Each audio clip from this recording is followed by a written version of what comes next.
Muy buenos días, tengan todos ustedes, buenas tardes, si hay algunos conectados en Europa. Muchas gracias a Safe Democracy y a Marcela Jiménez por tener un oído atento a asuntos que tienen que ver con los procesos electorales. Se discutía si la importancia de tener, digamos, una sesión sobre observación electoral cuando estamos casi a 21 días de las elecciones en México. Esta mesa sobre la observación electoral está inserta dentro de lo que se llama el foro la calidad de las guarniciones rumbo a la elección de México 2024. Se han visto temas que han tenido que ver con cuestiones de financiamiento, de seguridad, del proceso electoral en sí. Hoy estamos entrando a un tema que tiene que ver con la observación electoral. Miren, para ello hemos invitado eh, a personalidades que tienen experiencia tanto en el ámbito nacional como en el ámbito internacional. Está con nosotros Gloria Alcocer, Dolores Gandulfo, el señor Don Guillén. Ahorita voy a dar sus breves semblanzas biográficas, pero vamos a tener unas intervenciones sobre unos 15 minutos, de tal manera que posteriormente tengamos opciones para el intercambio o para el planteamiento de preguntas.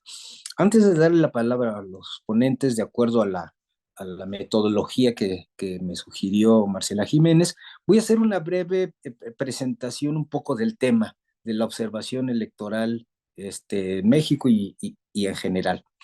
Bueno, la observación electoral forma parte de los procesos de democratización que tuvieron su origen en la década de los 70 del siglo pasado en distintas partes del mundo. Nació como un factor para otorgar certeza, confianza y dar integridad a las elecciones. Los regímenes no democráticos enfrentaban varios problemas, pues no garantizaban libertades políticas ni procuraban un Estado de Derecho.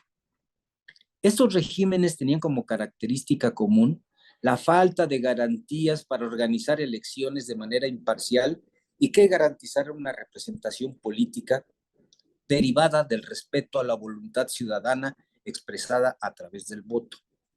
El eje articulador de la observación electoral ciudadana tuvo en la movilización civil para hacer respetar el voto y evitar que se alterara la voluntad ciudadana expresada a través del sufragio. La presencia de la sociedad en las elecciones, a través de la observación electoral, ha profundizado y ampliado el espectro de actuación, contribuyendo a mejorar la calidad de la democracia electoral. Es una práctica que forma parte de la construcción democrática. A medida que las prácticas electorales se iban asentando con la celebración periódica de elecciones, en la misma proporción los propósitos iniciales de la observación iban dejando de tener las prioridades de otros tiempos para incorporar nuevas temáticas que ya consideraban el proceso electoral en su conjunto y no solo abocarse al día de la elección. Eh, la observación de elecciones refleja el interés por el logro y mantenimiento de procesos electorales democráticos. Supone la observancia de los derechos públicos como derechos humanos y del imperio de la ley para ordenar la disputa por el poder entre partidos y candidatos. En este sentido, la imparcialidad en la actuación del organismo responsable de organizar las elecciones sigue siendo un tema central en la observación electoral. Y ahora agrego, no solamente en los países que estuvimos en la transición democrática, también en países democráticos, y en concreto en Estados Unidos. Esta actividad ciudadana tiene la responsabilidad de mantener y coadyuvar el mejoramiento de la integridad en la organización de las elecciones. Por ello, es un factor disuasivo, no solamente del fraude electoral, sino de que se mantengan condiciones de equidad en la competencia, imparcialidad de la autoridad electoral, la limpieza en todo lo que es el proceso. Finalmente, la observación con su actuación contribuye a fortalecer la confianza y credibilidad de las instituciones y de los procesos electorales en clave democrática. Ahí, digamos, mi introducción general, y voy a entrar ahora un poco a hablar de los observadores nacionales y visitantes extranjeros en el caso de México, porque es una historia muy interesante y bueno, creo que es única en este sentido. Mire, México no estuvo ausente del proceso de democratización que se llevó a cabo en el último tercio del siglo pasado en casi todo el mundo. Eh, en la práctica de la observación electoral mexicana se dio inicio en Baja California en 1968 y en Yucatán en 1969. A pesar de no contar con un marco jurídico que regulara esta actividad, la movilización ciudadana era difícil de contener, pues había reclamos por los derechos y las libertades políticas y ante todo se querían elecciones sin fraude. A partir de 1991, la práctica de la observación electoral civil se desplegó en San Luis Potosí, Guanajuato, Nuevo León y Tabasco. En 1992 se incorporaron Aguascalientes, Baja California, Chihuahua, Durango, Michoacán, Oaxaca, Puebla, Sinaloa, Tamaulipas, Veracruz y Zacatecas. Era la ola democratizadora civil mexicana presente en la observación electoral. En ese mismo año, en 91, existían alrededor de 27 agrupaciones de observación electoral con distintos niveles de preparación, permanencia y duración. Había un gran entusiasmo ciudadano democrático, aunque con poca capacitación para saber qué y cómo observar. Voy a mencionar solamente algunas de estas organizaciones. Destacaban ADESE, que es la Asamblea Democrática para el Sufragio Efectivo, ACUDE, Acuerdo Nacional por la Democracia, MCD, es el Movimiento Ciudadano Democrático, OD, la Ola por la Democracia, CD, el Consejo por la Democracia, y COSIDE, Convergencia de Organismos Civiles por la Democracia, con un importante activismo de Alianza Cívica y la Academia de Derechos Humanos y MOSER, Movimiento por la Certidumbre. Varios de estos grupos recibieron apoyos financieros procedentes principalmente de organismos con sede en los Estados Unidos de América, a saber, National Endowment for Democracy, el Instituto Nacional Demócrata, Freedom House, America's Watch, el Centro Carter, lo que incluso derivó en que las organizaciones nacionales tuvieran importantes coberturas en diarios extranjeros como el Washington Post, el New York Times, El País, así como revistas como Time y Newsweek. El asunto de la financiación internacional a la observación nacional se ordenó de manera creativa al generarse el Fondo de Apoyo a la Observación Electoral en 1994. Anunciaré esto un poquito más adelante. Por su parte, la práctica de la observación electoral a nivel internacional dio inicio en las elecciones locales en Irlanda del Norte, en Zimbabue y en Mauritania en 1967. En América Latina, a partir de la década de los 80, esta actividad se hace presente en Argentina, El Salvador y Venezuela. A mediados de los 90 se manifiesta un amplio auge de la observación electoral nacional e internacional en casi todas las regiones del mundo. El Centro Carter había realizado observación electoral en las elecciones de Chihuahua y Michoacán en 1992, a pesar de no estar permitida esta actividad. En septiembre del 93, en México se llevó a cabo una reforma electoral donde, entre otras cosas, se reconoció la figura del observador electoral a los ciudadanos mexicanos, permitiéndoles observar únicamente el día de la jornada electoral. Sin embargo, derivado del conflicto de enero de 1994 en Chiapas, las fuerzas políticas y el gobierno suscribieron el Pacto por la Paz, la Democracia y la Justicia. Entre otras cosas, asumieron el compromiso de crear condiciones de estabilidad política y garantizar elecciones limpias, imparciales y creíbles. Derivado de este pacto, se dio pie a que en febrero del 94 el Consejo General del INE estableciera alineamiento para que los ciudadanos mexicanos pudiesen participar como observadores electorales en todas las fases y etapas del proceso electoral. En junio de ese mismo año, el Consejo General del IFE emitió un acuerdo para facilitar la presencia de la comunidad internacional en las elecciones federales mexicanas a través de la figura de visitante extranjero. El IFE había iniciado una política internacional desde 1993 para tener acercamientos y establecer vínculos con el sistema internacional electoral que ya se había conformado durante la década de los 80 del siglo pasado. En este sentido, se establecieron los primeros contactos con organismos internacionales especializados en el tema electoral, como la División de Asistencia Electoral de las Naciones Unidas, la Secretaría de Asuntos Políticos de la OEA, la Confederación de Cooperación y Seguridad Europea, que entre otras cosas promovía temas electorales. Asimismo, se estableció una actividad en 1994 muy creativa, novedosa, porque se integra un equipo técnico de las Naciones Unidas, ETONUMEX, que coadyuvó la capacitación y preparación de algunas organizaciones mexicanas para realizar actividades de observación electoral.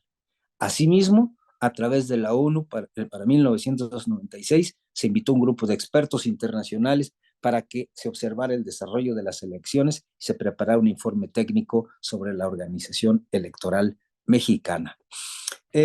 Muy creativo fue, sin duda, todos esos mecanismos que dieron como resultado que en aquella época, en 94, alrededor de 82,000 observadores electorales estuvieran inscritos como tales, y alrededor de 900 visitantes extranjeros procedentes de 60 países. A partir de 1994 se creó este Fondo de Apoyo a la Observación con aportaciones económicas del gobierno mexicano o de las autoridades electorales. Fue evolucionando, pero siempre participaban Naciones Unidas en los aspectos de capacitación y orientación técnica. Posteriormente, fue el Centro de Asesoría y Promoción Electoral, de tal manera que llegamos, dije un poco este antecedente histórico, pues para tener un poco de contexto y de visión histórica sobre la observación electoral mexicana, tanto desde la cancha nacional como de la cancha internacional. Esto que mencionaba Gloria de nuestro fondo de apoyo tiene que ver con nuestra historia. El fondo de apoyo es esta aportación o pública, ya sea del gobierno o del tribunal, para crear un fondo. El gobierno y el órgano electoral no deciden el destino de ese recurso. Se integra un organismo autónomo técnico que tenga plenas garantías de imparcialidad para que emita convocatoria, evalúe proyectos y deciden el monto.